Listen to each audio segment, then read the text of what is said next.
नमस्कार दोस्तों, स्वागत है आपका आज के मुख्य समाचारों में। दोस्तों यहां पर आपको देखने को मिलेंगी सुबह से लेकर शाम तक की तमाम बड़ी खबरें, मुख्य समाचार, ब्रेकिंग न्यूज अपडेट्स के रूप में। तो दोस्तों आप सभी लोगों से रिक्वेस्ट है इस वीडियो को ज्यादा से ज्यादा लाइक और शेयर करें। तो दोस्तों सीधे चलते हैं आज की पहली बड़ी खबर की ओर। टोक्यो ओलंपिक में नीरज चोपड़ा ने रचा इतिहास। ओलंपिक में 13 साल बाद भारत को दिलाया गोल्डन पदक। जी हां दोस्तों, भारतीय जेवलिन थ्रो यानी कि भाला फेंक प्रतियोगिता में नीरज चोपड़ा ने टोक्यो ओलंपिक के फाइनल में इतिहास रच दिया है। उन्होंने टोक्यो ओलंपिक में गोल्ड मेडल हासिल किया। नीरज ने 87.58 की सर्वश्रेष्ठ दूरी तय करते हुए गोल्ड पर कब्जा किया। क्वालिफिकेशन राउंड में भी नीरज अपने ग्रुप में टॉप रहे थे। दोस्तों आपकी जानकारी के लिए बता दें, 2008 बीजिंग ओलंपिक के बाद यह पहला गोल्ड मेडल है किसी इंडिविजुअल भारतीय खिलाड़ी के नाम। दोस्तों जेवलिन थ्रो के फाइनल में नीरज चोपड़ा शुरुआत से ही सबसे आगे रहे। उन्होंने पहली ही कोशिश में 87.03 मीटर की दूरी तय की। वहीं दूसरी बार में उन्होंने 87.58 मीटर की दूरी तय की। इसी के साथ उन्होंने अपने क्वालिफिकेशन रिकॉर्ड से भी ज्यादा दूर भाला फेंका है। जेवलिन थ्रो में यह भारत का अब तक का सबसे पहला मेडल है। इतना ही नहीं, एथलेटिक्स में भी यह भारत का पहला ही मेडल है। दोस्तों ओलंपिक खेलों में यह भारत का 13 साल बाद पहला गोल्ड मेडल है। नीरज चोपड़ा से पहले बीजिंग ओलंपिक में शूटिंग में अभिनव बिंद्रा ने गोल्ड मेडल जीता था। यह ओलंपिक में भारत का कुल दूसरा व्यक्तिगत गोल्ड है। इससे पहले भारत के हॉकी में 8 गोल्ड मेडल आ चुके हैं। इसके बाद दोस्तों अगली बड़ी खबर, बजरंग पूनिया ने कजाकिस्तान के पहलवान को 8-0 से हराकर ब्रोंज मेडल जीता। भारत को मिला छठा मेडल। जी हां दोस्तों, टोक्यो ओलंपिक्स में भारत ने छठा मेडल जीत लिया। हालांकि उसके कुछ देर बाद ही भारत के javelin throw star Neeraj Chopra ने भी गोल्ड मेडल जीत लिया। दोस्तों भारत के स्टार रेसलर बजरंग पूनिया ने फ्री स्टाइल कुश्ती के 65 किलोग्राम वर्ग में कजाकिस्तान के दौलत निजबेकोव को 8-0 से हरा दिया। भारत ने इसके साथ ही सबसे सफल रहे 2012 लंदन ओलंपिक के मेडल रिकॉर्ड की बराबरी कर ली है। लंदन में भारतीय दल ने 6 मेडल जीते थे। दोस्तों क्वार्टर फाइनल में शानदार शुरुआत करने के बाद बजरंग सेमीफाइनल मुकाबला हार गए थे। बजरंग के पिता ने कहा था कि बेटा आज तक कभी खाली हाथ नहीं लौटा है, वह ब्रॉन्ज जरूर लाएगा। पूरे देश की दुआएं उसके साथ है। 1 महीना पहले उसके घुटने में चोट लग गई थी, फिर भी वह सेमीफाइनल तक पहुंचा। बजरंग ने पिता की बात को सच कर दिखाया। दोस्तों सेमीफाइनल में बजरंग अजरबैजान के हाजी अलीयेव से 12-5 से हार गए थे। अलीयेव के खिलाफ मैच में शुरुआती मिनट में ही बजरंग ने 1 पॉइंट की बढ़त बना ली, लेकिन अजरबैजान के पहलवान ने बजरंग पर उन्हीं का दांव लगा दिया। हाजी अलीयेव फाइनल में पहुंचने में कामयाब हुए, इसलिए बजरंग को रैप चेंज के जरिए ब्रॉन्ज मेडल के लिए लड़ने का मौका मिल रहा था, जिसको उन्होंने ब्रॉन्ज मेडल के रूप में भुना लिया। इसके बाद दोस्तों अगली बड़ी खबर, corona vaccine update. Johnson and Johnson की सिंगल डोज वैक्सीन को मिला इमरजेंसी अप्रूवल। देश में अब 5 टीके हुए। जी हां दोस्तों, देश में भले ही कोरोना की दूसरी लहर अभी तक खत्म नहीं हुई हो, लेकिन भारत का पूरा फोकस वैक्सीनेशन बढ़ाने में ही है। वहीं देश में बढ़ते डेल्टा वेरिएंट मामलों के बीच वैक्सीनेशन के मोर्चे पर एक अच्छी खबर निकलकर सामने आई है।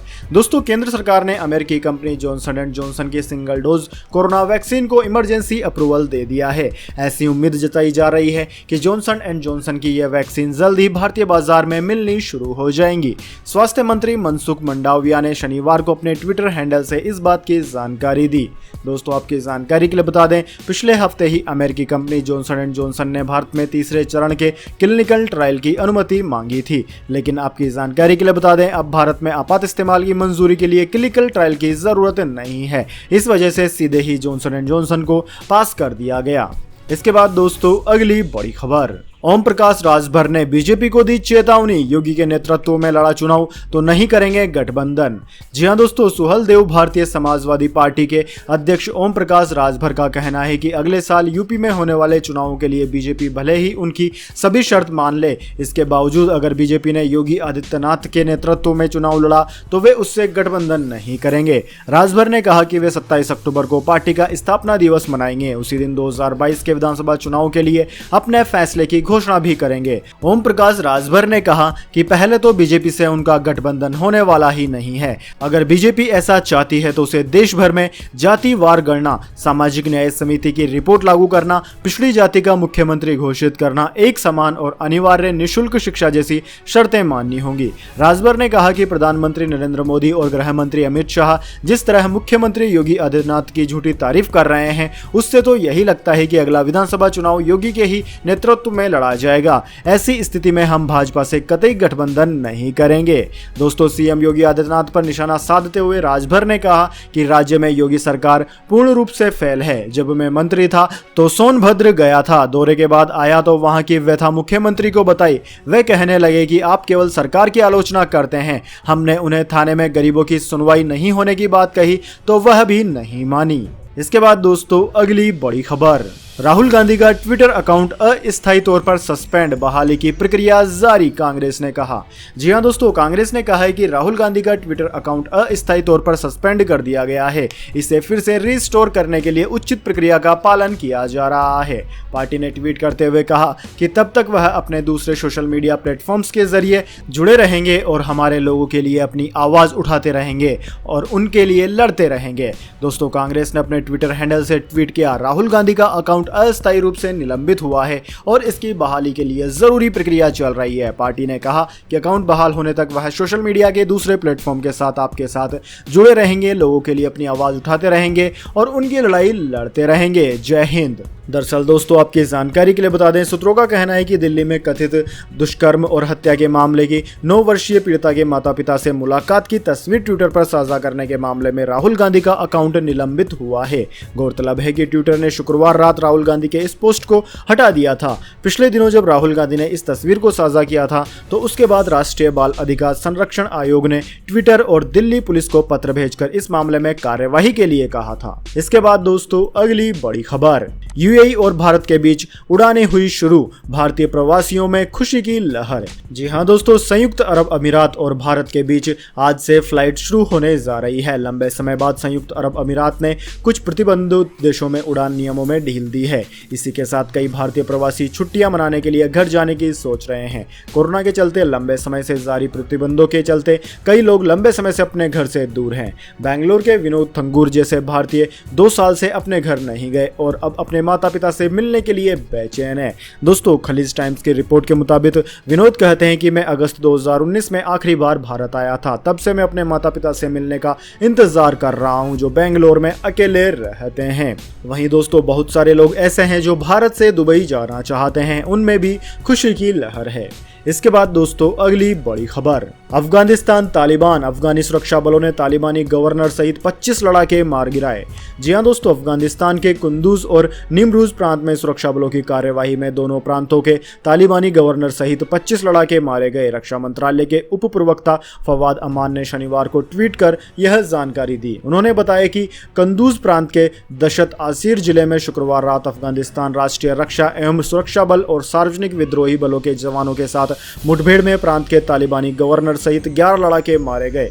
उन्होंने बताया कि निमरूज प्रांत के जराज शहर में तालिबानी लड़ाकों की एक सभा पर वायुसेना के हमले में तालिबानी गवर्नर अब्दुल खालिक समेत 14 लड़ाके मारे गए। इसके अलावा बदख्शा प्रांत की राजधानी फैजाबाद और ताखर प्रांत की राजधानी तालिकान पर तालिबान के हमलों को कल रात सुरक्षा बलों ने नाकाम कर दिया। शहरों के बाहरी इलाके में सुरक्षा बलों की जवाबी कार्रवाई में 10 लड़ाके मारे गए और घायल हुए। इसके बाद दोस्तों अगली बड़ी खबर, पीएम मोदी ने ब्रॉन्ज मेडल जीतने पर बजरंग पूनिया से की बात, बोले आप पर हर भारतीय को गर्व है। जी हां दोस्तों, टोक्यो ओलंपिक में कुश्ती में ब्रॉन्ज मेडल जीतकर देश का नाम रोशन करने वाले पहलवान बजरंग पूनिया को राष्ट्रपति, प्रधानमंत्री, गृह मंत्री समेत तमाम हस्तियों ने बधाई दी।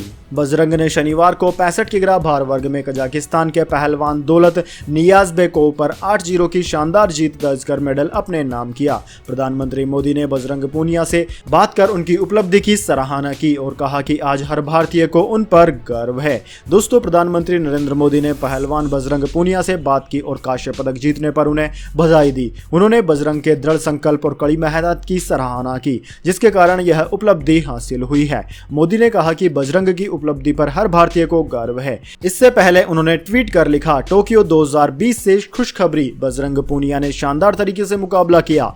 आपकी उपलब्धि के लिए आपको बधाई। इस पर हर भारतीय को गर्व और खुशी है। इसके बाद दोस्तों अगली बड़ी खबर, कोरोना महामारी का डर, कर्नाटक में लगा नाइट कर्फ्यू, तमिलनाडु में धार्मिक स्थानों पर पाबंदी, केंद्र शासित प्रदेशों में बड़ा लॉकडाउन। जी हां दोस्तों, देश के अधिकांश राज्यों में कोरोना के हालात में काफी सुधार आया है। जहां एक तरफ कुछ राज्यों में संक्रमण की रफ्तार थमती नजर आ रही है, वहीं दक्षिण के राज्यों में एक बार फिर से संक्रमण के मामले तेजी से बढ़ रहे हैं। तेजी से बढ़ते मामलों को रोकने के लिए कई राज्यों ने एक बार फिर से लॉकडाउन और नाइट कर्फ्यू का सहारा लिया है। तमिलनाडु ने शुक्रवार को राज्य में लॉकडाउन को बढ़ा दिया और वहीं कर्नाटक ने महाराष्ट्र और केरल के सीमावर्ती जिलों में वीकेंड कर्फ्यू के साथ साथ नाइट कर्फ्यू को भी बढ़ा दिया है। भारत ने अप्रैल और मई महीने में कोविड-19 की दूसरी लहर का विनाशकारी रूप देखा। संक्रमण के प्रसार को रोकने के लिए अधिकतर राज्यों में लॉकडाउन और कोविड प्रतिबंधों को लागू किया गया था। अब एक बार जब फिर से कोरोना के केस कुछ राज्यों में बढ़ रहे हैं तो तीसरी लहर का खतरा उत्पन्न हो गया है। अब एक बार फिर से राज्यों ने लॉकडाउन और प्रतिबंध लगाने शुरू कर दिए हैं। दोस्तों, आपकी जानकारी के लिए बता दें, केरल में तेजी से बढ़ रहे मामलों के बाद कर्नाटक सरकार ने केरल और महाराष्ट्र के सीमावर्ती जिलों में वीकेंड लॉकडाउन और नाइट कर्फ्यू को बढ़ा दिया। इसके बाद दोस्तों अब जान लेते हैं क्या है पूरी दुनिया और भारत में इस महामारी की ताज़ा स्थिति। तो सबसे पहले दोस्तों बात करते हैं पूरी दुनिया की। तो दोस्तों पूरी दुनिया में इस वक्त तक इस महामारी के संक्रमितों का आंकड़ा 20,12,37,000 को पार कर गया है, जबकि दोस्तों इस महामारी से मरने वालों की संख्या 42,72,000 को पार कर गई है। इस महामारी से सर्वाधिक प्रभावित देशों की बात की जाए तो उनमें America, India, Brazil, Russia, France, Turkey, United Kingdom, Argentina, Colombia आदि देशों का नाम आता है। वहीं दोस्तों सबसे ज़्यादा प्रभावित देश की बात की जाए तो वह अमेरिका है। अमेरिका में पिछले 24 घंटे के दौरान 1,68,000 से ज़्यादा नए महामारी के मामले सामने आए हैं। इसके बाद दोस्तों अब जान लेते हैं क्या है भारत के हालात, लेकिन उससे पहले मेरी आपसे एक छोटी सी रिक्वेस्ट है। अगर दोस्तों आपको अभी तक हमारी न्यूज़ पसंद आई है तो इसे एक छोटा सा लाइक ज़रूर दे दें, और अगर आपको पसंद नहीं आई है तो बेशक आप डिसलाइक भी कर सकते हैं, लेकिन दोस्तों लाइक और डिसलाइक ज़रूर कीजिए, क्योंकि दोस्तों यही हमारी मेहनत का फल होता है और इसी से पता चलता है कि आपको हमारी वीडियो पसंद आ रही है या नहीं। तो दोस्तों जल्दी से जान लेते हैं क्या है भारत के हालात। दोस्तों भारत में इस वक्त तक 3,18,95,000 से ज़्यादा इस महामारी के मामले सामने आ चुके हैं, जिनमें से 4,27,000 से ज़्यादा लोगों की मौत हो चुकी है। वहीं दोस्तों इस महामारी से सर्वाधिक प्रभावित राज्यों की बात की जाए तो उनमें महाराष्ट्र, केरला, कर्नाटक, तमिलनाडु, आंध्र प्रदेश, उत्तर प्रदेश, वेस्ट बंगाल, दिल्ली, छत्तीसगढ़, ओडिशा, राजस्थान, गुजरात, मध्य प्रदेश आदि राज्यों का नाम आता है। वहीं दोस्तों इस वक्त सबसे ज़्यादा प्रभावित राज्य की बात करें तो वह है केरल। केरल में पिछले 24 घंटों के दौरान 19,948 नए मामले सामने आए हैं। इसके बाद दोस्तों अगली बड़ी खबर, शर्लिन चोपड़ा ने घसीटा शिल्पा शेट्टी का नाम, लगाया गंभीर आरोप। जी हां दोस्तों, राज कुंद्रा के अश्लील फिल्म निर्माण मामले में हर दिन नए खुलासे हो रहे हैं। इसी बीच जो एक नाम सबसे ज्यादा चर्चा में वह है शर्लिन चोपड़ा का। शर्लिन चोपड़ा ने अपने बयान क्राइम ब्रांच की प्रॉपर्टी सेल में दर्ज कराए हैं, जिसके चलते अब राज की पत्नी और एक्ट्रेस शिल्पा शेट्टी भी मुश्किलों में उलझती नजर आ रही है। शर्लिन ने अब राज और शिल्पा को लेकर कई चौंकाने वाले खुलासे किए हैं। शर्लिन चोपड़ा ने बताया कि उन्हें राज कुंद्रा ने संपर्क किया फिल्में बनाने के लिए। पहले शुरुआत में उन्हें ग्लैमर के बारे में बताया गया कि ग्लैमरस फिल्में होंगी, फिर उसके बाद ग्रीड ग्लैमर के बारे में बताया गया, फिर उसके बाद उन्होंने मांग की कि इरोटिक बनाएं, फिर उसके बाद उनसे कहा गया कि न्यूड फिल्में बनाएं, और इस तरीके से फिल्मों को बनाने का काम शुरू हुआ। इसके आगे शिल्पा का नाम लेते हुए शर्लिन चोपड़ा ने कहा कि हमसे कहा गया था कि हम जो कर रहे हैं वो गलत नहीं है। उस दौरान हमको कोई लीगल नोटिस नहीं दिया गया था। उस वक्त ये लगा ही नहीं कि कुछ गलत हो रहा है। जब राज कुंद्रा और शिल्पा मुझे शाबाशी देते थे तो मुझे कभी गलत नहीं लगा। ये लोग अच्छे ब्रांड से जुड़े हैं, बड़े बड़े अवार्ड शो से जुड़े हैं, जिनकी खुद की क्रिकेट टीम हो, तो आपको कभी नहीं लगता कि वो आदमी गलत हो सकता है। दोस्तों आपकी जानकारी के लिए बता दें, गहना वशिष्ठ के बेल एप्लीकेशन और राज कुंद्रा की अंतरिम जमानत याचिका पर मुंबई सेशन कोर्ट जल्द ही फैसला देगा। इसके बाद दोस्तों अगली बड़ी खबर, मुंबई के रेलवे स्टेशन और अमिताभ बच्चन के बंगले में बॉम्ब, फोन कॉल के बाद 2 हुए गिरफ्तार। जी हां दोस्तों, शहर की हाईटेक पुलिस ने झूठी खबर देकर धमकी देने वाले 2 आरोपियों को गिरफ्तार कर लिया है। पुलिस की क्राइम ब्रांच ने झूठा फोन करने वाले इन आरोपियों को मुंबई से सटे कल्याण इलाके से गिरफ्तार किया। पुलिस के मुताबिक इन दोनों ने शराब के नशे में धमकी भरा कॉल किया था। पुलिस सूत्रों के मुताबिक आरोपियों में से एक ने फोन करके कहा था कि CST भाईखला, दादर और फिल्म अभिनेता अमिताभ बच्चन के घर पर बम रखा गया है। इसके बाद CST में GRP और बॉम्ब स्क्वाड ने जांच शुरू कर दी तो पुलिस ने अमिताभ बच्चन के चारों बंगलों के आसपास पूरी मुस्तैदी से छानबीन की। इस दौरान मुंबई पुलिस ने अमिताभ बच्चन जो कि घर पर सो रहे थे को यह जानकारी देकर तंग करना सही नहीं समझा, इसलिए उन्हें बताया ही BDDAS ने पूरी छानबीन की, लेकिन वहां कुछ भी संदिग्ध सामान या बम नहीं मिला। फिलहाल सुरक्षा को ध्यान में रखते हुए एक पुलिस सुरक्षा बल की अमिताभ बच्चन के घर के बाहर तैनाती कर दी गई है। इसके बाद दोस्तों अगली बड़ी खबर, गोल्ड सिल्वर प्राइस टुडे, सोना खरीदने का सुनहरा मौका। जान लीजिए क्या है आज के दाम। जी हां दोस्तों, सोने चांदी की कीमत में लगातार गिरावट देखने को मिल रही है। अंतिम 5 दिनों में ही सोना करीब 450 रुपए सस्ता हो गया। मल्टी कमोडिटी एक्सचेंज यानी कि MCX पर सोना 0.26% तक गिर गया। बीते सोमवार की बात की जाए तो वह 47,926 रुपए प्रति 10 ग्राम पर था। वहीं दोस्तों दिल्ली सराफा बाजार की बात की जाए तो दिल्ली सराफा बाजार में सोना 46,907 रुपए प्रति 10 ग्राम पर ट्रेंड कर रहा है, जबकि चांदी की बात करें तो चांदी 67,165 रुपए प्रति किलोग्राम पर है। अंतर्राष्ट्रीय बाजार की बात करें तो अंतर्राष्ट्रीय बाजार में सोना $1810 प्रति औंस जबकि चांदी $25.37 प्रति औंस पर अपरिवर्तित रही है। इसके बाद दोस्तों अगली बड़ी खबर, 3 शिफ्टों में काम कर सकती है दिल्ली पुलिस। 15 अगस्त से पहले पुलिस कमिश्नर राकेश अस्थाना ने दिए यह संकेत।